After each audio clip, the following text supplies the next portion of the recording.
नमस्कार. श्री रमण महर्षी यांची शिकवण. श्री रमण महर्षी यांची शिकवण भाग 8. भाग 8.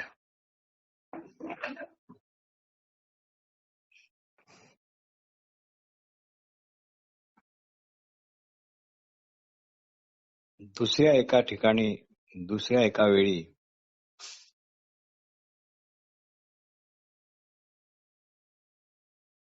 एकाने श्री रमण महर्षींना प्रश्न विचारला की अनेक लोक त्यांना प्रश्न विचारतात. सगळे प्रश्न विचारणारी एकच व्यक्ती नाही आहे. त्यामुळे आपण फक्त व्यक्तिगत असं न करता प्रश्न कोणी विचारला हे न करता त्यांचे प्रश्नच पाहत आहोत. प्रश्न. योगी अरविंदाच्या आश्रमात विवाहितांना राहायचे असेल तर तिथे एक अशी अट आहे की त्या विवाहित लोकांनी तेथे शरीर संबंध ठेवायला नकोत. प्रश्न असा आहे की योगी अरविंदांच्या आश्रमात जर विवाहितांना राहायचे असेल तर तिथे एक अशी अट आहे की जरी ते विवाहित असले तरी त्यांनी शरीर संबंध ठेवायला नको. यावर महर्षी हसून म्हणाले, त्याचा काय उपयोग?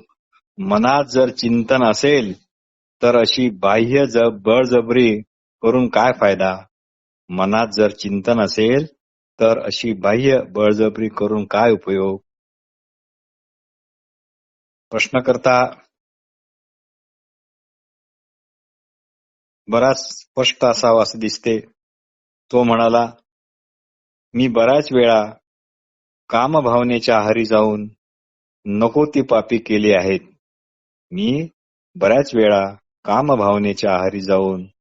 नकोशी ती पापे केली आहेत. महर्षी त्याला म्हणाले, आता त्याला काहीच अर्थ नाही. आता या क्षणी त्याला काहीच अर्थ नाही. फक्त तुम्ही त्याचा विचार करू नका म्हणजे झाले. फक्त तुम्ही आता त्याचाच विचार करू नका म्हणजे झाले. असणेपण आहे ते सर्व पाप पुण्याच्या पार आहे. म्हणून तुम्ही काय केले काय नाही केले त्याचा विचार करू नका. फक्त लक्ष द्या आपल्या असणेपणाकडे. निव्वळ शरीराला दमन करणे म्हणजे कामभावनेपासून मुक्त होणे असे नव्हे. निव्वळ शरीराला दमन करणे म्हणजे कामभावनेपासून मुक्त होणे असे नाही. खरी मुक्तता ही मनातूनच होई.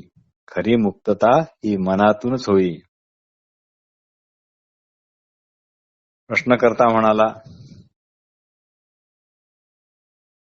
हा प्रश्नकर्ता बराच प्रामाणिक आणि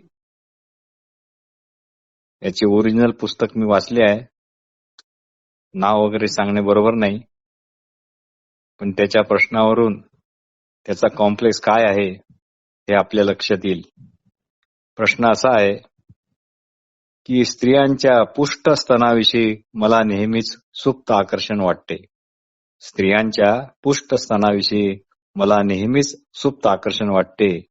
मग मी फार बेचैन होतो. मी आता काय करू? यावर महर्षी म्हणाले, प्रथम याचा शोध घ्या की बेचैन कोण होतो आहे.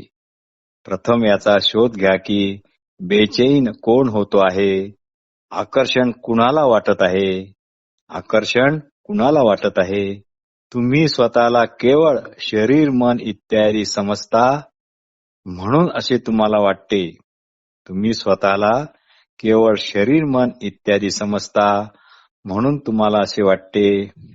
आणि तुम्ही दुसऱ्यांनाही केवळ ते शरीर मन आहेत असे समजता म्हणून अजूनच गोंधळ होतो.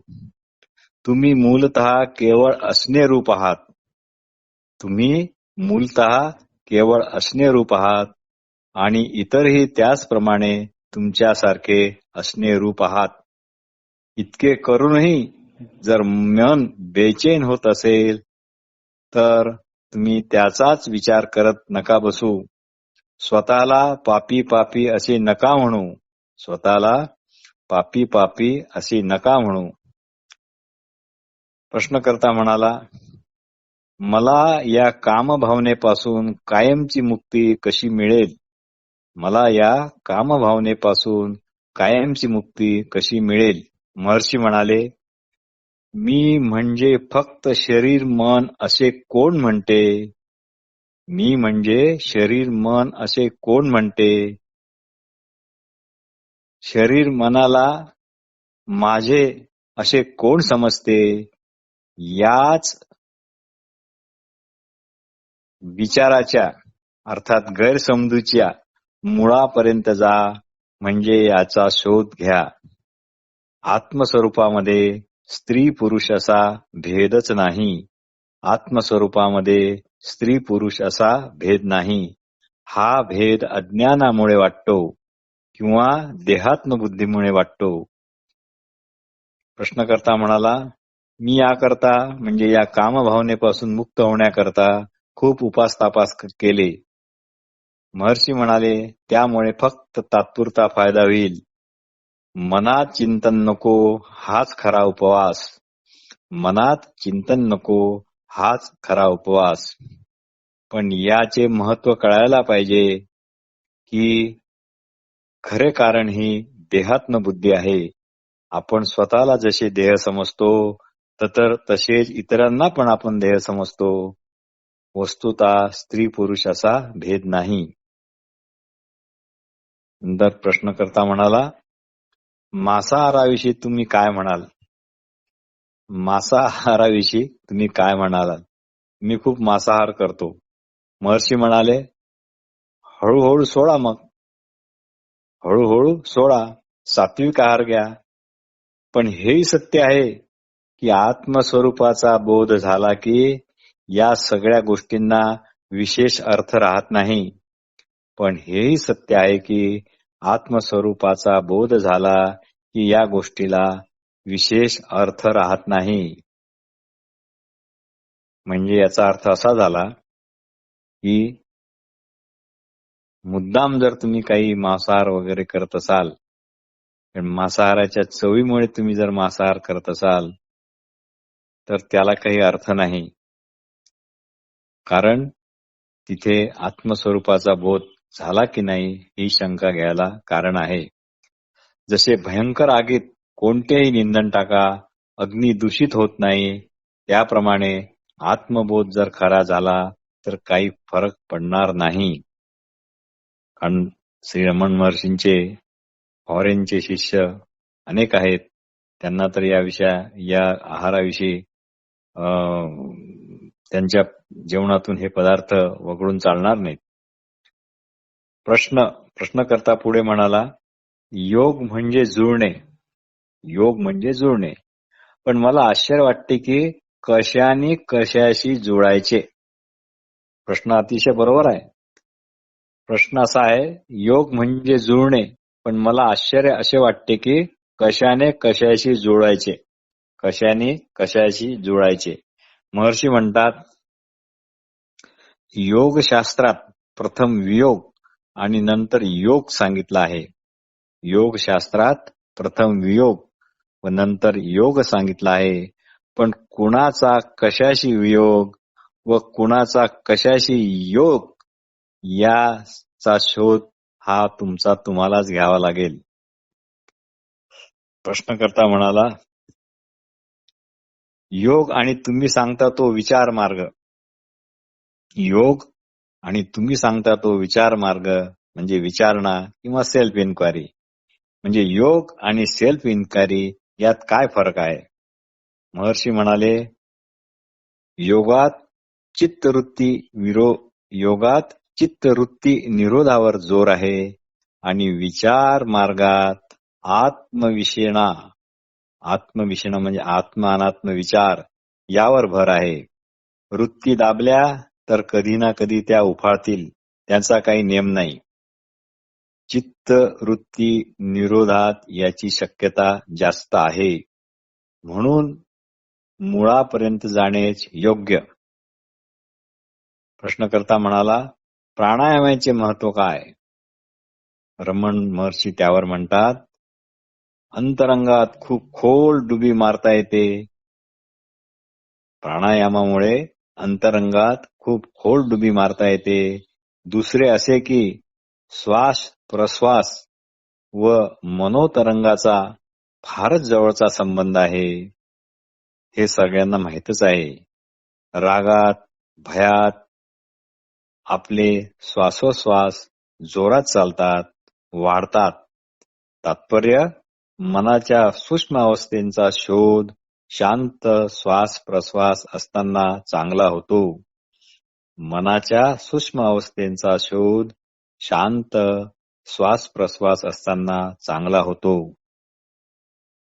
एखादे मूल स्थिर बसले की त्याचा अभ्यास आपल्याला चांगला करता येतो.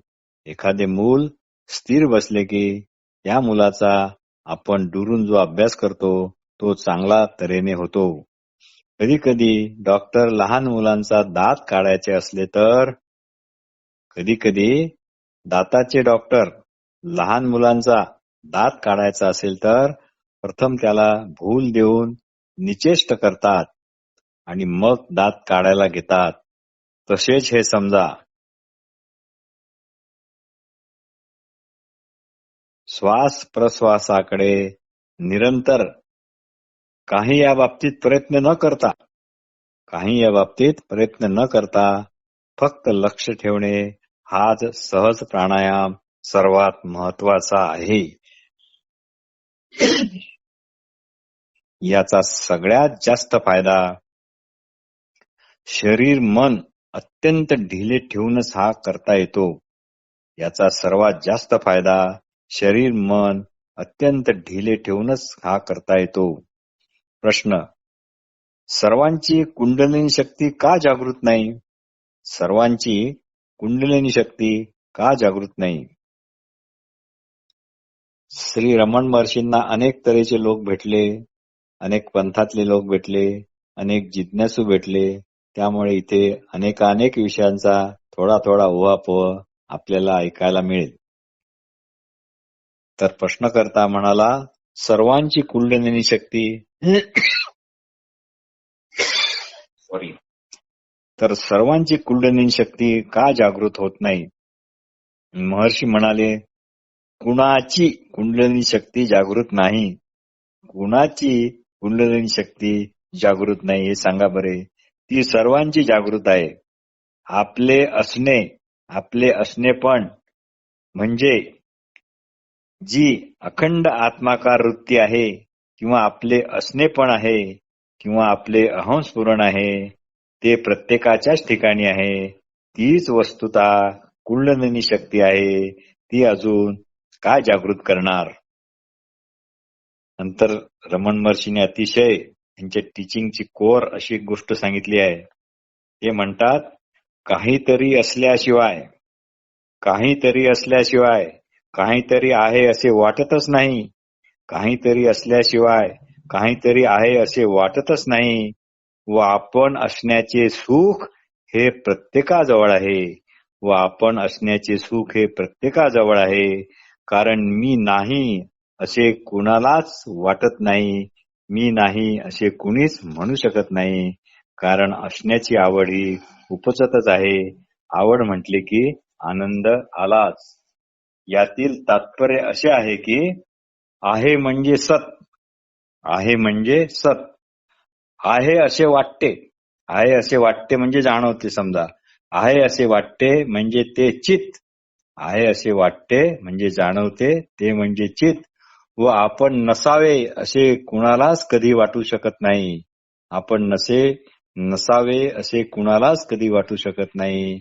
सर्वांना असणेपणाचीच ओढ असते. असणेपण नको अशी कधीही वृत्ती उत्पन्नच होऊ शकत नाही. याचीच आवड आहे म्हणजे हा झाला आनंद. आणि या सर्वांची एकत्रित बोधावस्था म्हणजे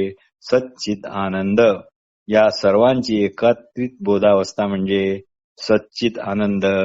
यापेक्षा जास्त सच्चिद आनंद याचा अर्थ दुसरा कुठला होऊ शकत नाही. प्रश्नकर्त्यांनी अजून प्रश्न विचारला, हठयोगाविषयी आपले काय म्हणणे आहे? हठयोग विषयी आपले काय म्हणणे आहे?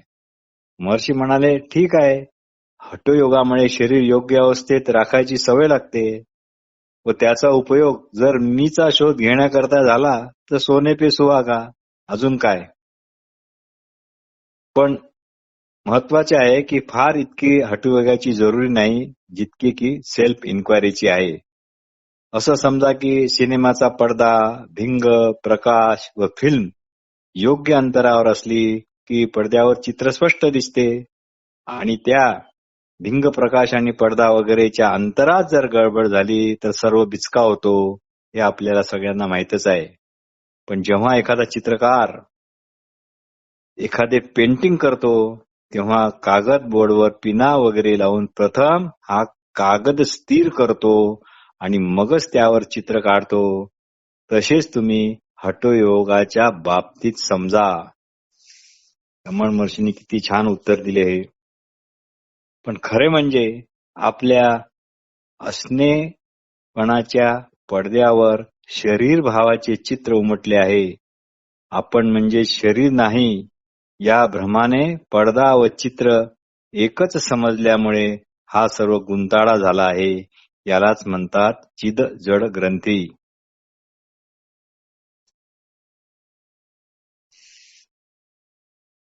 प्रश्न, गीता कर्मयोगावर भर देते असे म्हणतात.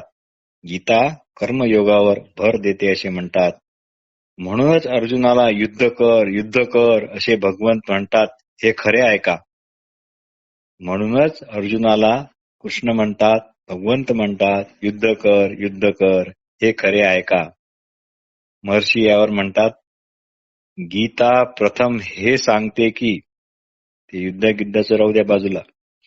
महर्षी म्हणतात की गीता प्रथम हे सांगते की तुम्ही म्हणजे शरीर मन इत्यादी नाही. तुम्ही म्हणजे शरीर मन इत्यादी नाही. मगच सांगते त्यामुळे तुम्ही करता पण नाही. म्हणून कर्तृत्व भावना टाकून कर्मे करा. हो, फक्त युद्ध कर असे नाही. म्हणून कर्तृत्व कल्पना भावना टाकून कर्मे करा आणि याच भावावर स्थिर राहून काय करायचे ते करा. आणि याच भावावर स्थिर राहून काय करायचे ते करा. त्यामुळे कर्मे बाधणार नाहीत आणि कर्मे हे योग्यच कर्मे होतील याची खात्री बाळगा. रमण महर्षींनी यावर इतके छोटेसे आणि मार्मिक भाष्य केले आहे. असो.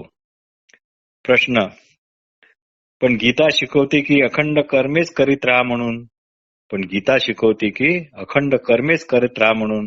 महर्षी म्हणाले, मग गीता शिकवताय तर करा, पण करते पण न आणता करा. अखंड कर्मे करायला काही हरकत नाही, करत राहा, पण करते पण मध्ये आणू नका, म्हणजे झाले. प्रश्नकर्ता म्हणतो, पण महाराज मी जर करतेपणा सोडला तर कर्मे होणारच कशी? प्रश्नकर्त्याला वाटते आपण खूप छान प्रश्न विचारला. पण महाराज मी जर करतेपणा सोडला तर कर्मे होणारच कशी? यावर महर्षी तितकेच मार्मिक उत्तर देतात. हा प्रश्न कोण विचारित आहे बरे? याचाच प्रथम शोध घ्या. कोणता प्रश्न? की जर मी करतेपणा सोडला तर कर्मे होणारच कशी? हा प्रश्न कोण विचारित आहे याचा प्रथम शोध घ्या. कोण करतेपणा सोडत आहे हे तपासा. कोणाला करतेपणा सोडा वाटते हे तपासा. प्रश्नकर्ता वेगळ्याच प्रश्न आता विचारतो. तो म्हणतो, मी मग जगातील दुःख दारिद्र्य दूर करण्याकरता काहीच नको करू का? मी मग जगातील दुःख दारिद्र्य दूर करण्याकरता काहीच करू नको का? महर्षी म्हणतात, ज्या शक्तीने तुम्हाला केले आहे, ज्या शक्तीने तुम्हाला केले आहे त्यानेच जग पण केले आहे. ती शक्ती जशी तुमची काळजी करते, ती शक्ती जशी तुमची काळजी करते तशीच ती जगाची पण काळजी करते. ती शक्ती त्याचप्रमाणे जगाची पण काळजी करते. ज्याचे काम त्याला करू द्या, ज्याचे काम त्याला करू द्या. तुम्ही उगीच टेन्शन बाळगू नका.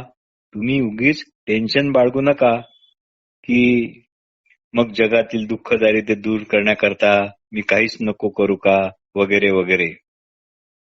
प्रश्नकर्ता पुढे एक प्रश्न विचारतो. निद्रेतील आनंदावस्था, निद्रेतील आनंदावस्था आणि तुर्यावस्थातील आनंद अवस्था यात काय फरक आहे? निद्रेतील आनंद अवस्था आणि तुर्यावस्थेतील आनंद अवस्था यामध्ये, या दोघांमध्ये काय फरक आहे? महर्षी म्हणाले काहीच नाही. महर्षी म्हणाले काहीच नाही. निद्रेतील आनंदाचे स्पष्ट भान नसते. निद्रेत आनंदाचे स्पष्ट भान नसते, पण तुर्यातील आनंदाचे भान मात्र स्पष्ट असते. हाच या दोघातील महत्वाचा फरक आहे. प्रश्नकर्ता अजून प्रश्न विचारतो. महर्षी, निर्विकल्प व सविकल्प आणि सहज समाधी यामध्ये काय फरक आहे? निर्विकल्प, सविकल्प व सहज समाधीमध्ये काय फरक आहे? महर्षी म्हणतात, क्षुब्ध मनाला प्रयत्न करून शांत करावे लागणे, क्षुब्ध मनाला प्रयत्न करून शांत करावे लागणे म्हणजे सविकल्प समाधी. क्षुब्ध मनाला प्रयत्न करून शांत करावे लागणे म्हणजे सविकल्प समाधी. आणि जेव्हा मुळातच मन शांत असते ती झाली निर्विकल्प समाधी. आणि जेव्हा मुळातच मन शांत असते तेव्हा ती झाली निर्विकल्प समाधी. व जेव्हा कोणताच प्रश्न, जेव्हा कोणताच प्रयत्न न करता, जेव्हा कोणताच प्रयत्न न करता आपोआप मूळचे जसे असते तसेच मन असते ती झाली सहज समाधी. ती झाली सहज समाधी. इतक्या छान शब्दांमध्ये रमण महर्षीने आपल्याला सविकल्प समाधी आणि निर्विकल्प समाधी आणि सहज समाधी ही समजावून सांगितली आहे. याच सहज समाधीला केवल समाधी असे पण म्हणतात. जेव्हा एखादी बादली, ते अजून पुढे हा विषय स्पष्ट करतात, जेव्हा एखादी बादली पाण्यात पूर्ण बुडालेली असते, जेव्हा एखादी बादली पाण्यात पूर्ण बुडालेली असते, पण वेळ पडल्यास बांधलेल्या दोरीने, म्हणजे त्या दोरीला, बादलीला जो दोर बांधलेला असतो, पण वेळ पडल्यास बांधलेल्या दोरीने ती पाण्याबाहेर खेचली जाते, त्याला म्हणतात सविकल्प समाधी. त्याला म्हणतात सविकल्प समाधी. फक्त दोरी सहित पाण्याने बुडलेली बादली म्हणजे निर्विकल्प समाधी. आणि दोरी तुटून बादली भरून, दोरी सहित पाण्यात बुडालेली बादली म्हणजे निर्विकल्प समाधी. ती बाहेर काढली नाही दोरी वरती ओढून. आणि दोरी तुटून बादली पूर्ण भरून तळाशी बसली की ती झाली सहज समाधी. हे लक्षात ठेवा. मग अशा अज्ञानी माणसाचा लौकिक व्यवहार म्हणजे त्याची कर्मे जणू झोपेत एखादे मूल आईच्या कुशीत असते आणि रात्रभर दूध पिते, पण त्याला त्याचे काही भान नसते, त्याप्रमाणे ती ज्ञानी माणसाची कर्मे असतात. नमस्कार.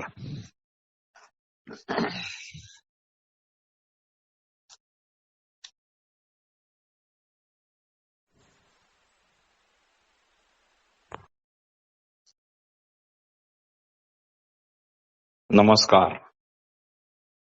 श्री रमण महर्षी यांची शिकवण, श्री रमण महर्षी यांची शिकवण भाग 8. भाग 8.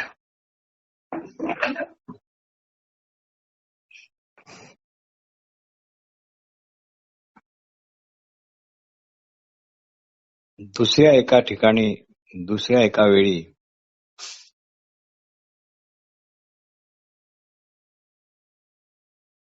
एकाने श्री रमण महर्षींना प्रश्न विचारला की अनेक लोक त्यांना प्रश्न विचारतात.